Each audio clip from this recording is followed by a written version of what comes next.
Суровые советские деревяшки 50-х годов.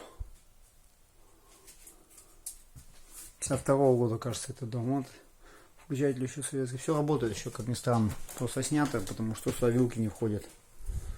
Вот включатель. Дом под снос. Душ. Сразу тазик. Душ. А что делать? Выбор нет. Стиралка подключена. Канализация. Канализация идет сразу на улицу. Так как дом уже под снос. Вот она сразу труба сливается сюда. Улица минус 30 примерно.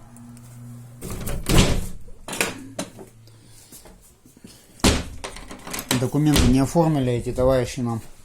Ну, владельцам этой квартиры. Я-то живу под дверью, сам без жилья. Пока временно. Живу здесь, пока дом. Квартиру не решат вопрос с квартирой. Так и живем.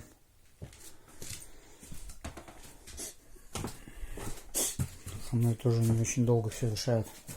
Не хотят давать никак. Всеми разными способами пытаются отмазаться. Хотя деньги выделяются. Фильтры уже вон все загрязненные, надо менять. Так что так, товарищи. Так и живем. И пытаются еще поджечь дом, пытались поджечь. Припугнуть, зажигалку бросили, окно разбили. И как это, как в старые добрые времена в 90-е, как они дома расселяли, поджигали, подпирали палками. Некоторые товарищи, которые сейчас в Москве живут, управляют большими компаниями.